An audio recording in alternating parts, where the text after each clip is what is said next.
One विभाग बना के रहेगा, हम बहुत परेशान हैं। पूरी जनता ले लेके मैं छतरपुर गई,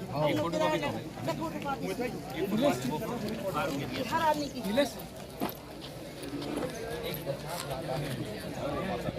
पूरे गांव में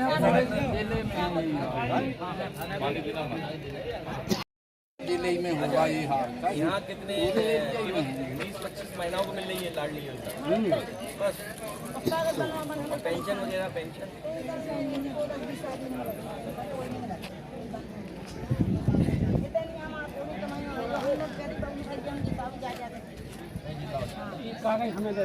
नए आदमी को जिताओगे तो कुछ बदलाव होगा। रोटी बनाई, रोटी एक ही तरफ रखती जल जाती है, पलटी तो रोटी दिख गई, पलटती रहो रोटी, सरकार पलट दोगी काम हो जाएगा। आपको ऐसा सुनने आएगा। ठीक है, अब 20 आदमी हमारे खावे वाले ठीक है, अच्छा पढ़ाना। चलिए धन्यवाद है। जारी करेंगे जी। 1 2 3 4 5 बच्चे नहीं, ये तो दूसरा के। अच्छा, दूसरे 4 बच्चे हैं।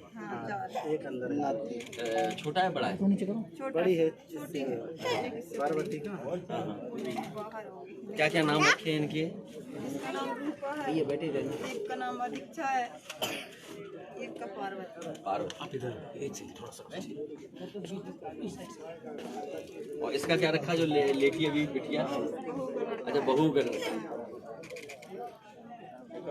सभी लोग आए हुए हैं। नहीं अच्छा।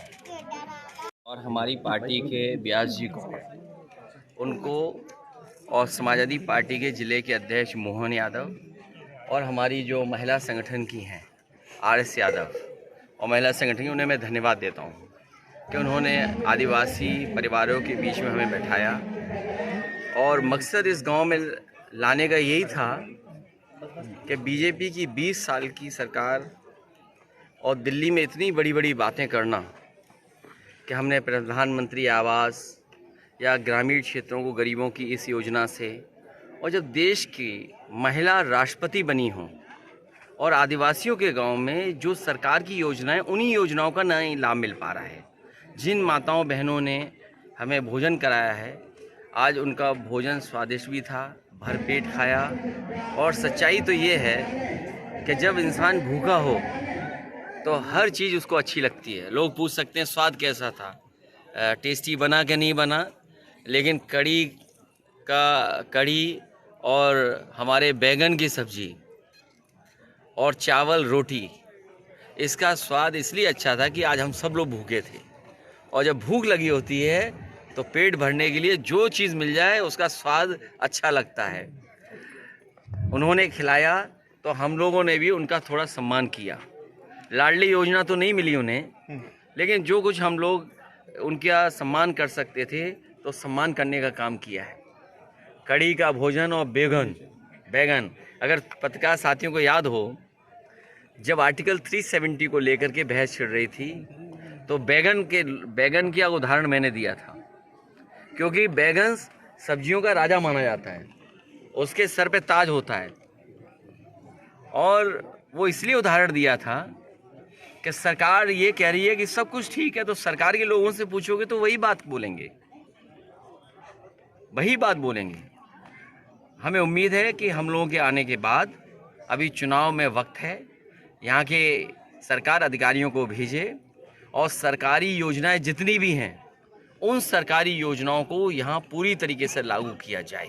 सर, उत्तराखंड में कांग्रेस और आपके बीच, समाजवादी पार्टी के बीच क्या हुआ कि यहाँ पे ट्वीट करना पड़ा एक दूसरे को? नहीं, हम लोगों ने कोई ट्वीट नहीं किया। कांग्रेस का कहना है कि आपका कोई आधार नहीं है, आपको कुछ समर्थन करना चाहिए था। देखिए, मुझे नहीं पता किस स्तर से ये बात आ रही है। ये बात आपको नहीं कहनी चाहिए, क्योंकि जब उत्तर प्रदेश का चुनाव था तो हम लोगों ने पत्र लिख करके सभी दलों से सहयोग मांगा था और उसमें सभी दलों ने सहयोग दिया। उसका परिणाम यह हुआ कि 50,000 के वोट्स के लगभग से समाजवादी पार्टी का प्रत्याशी वहाँ जीता।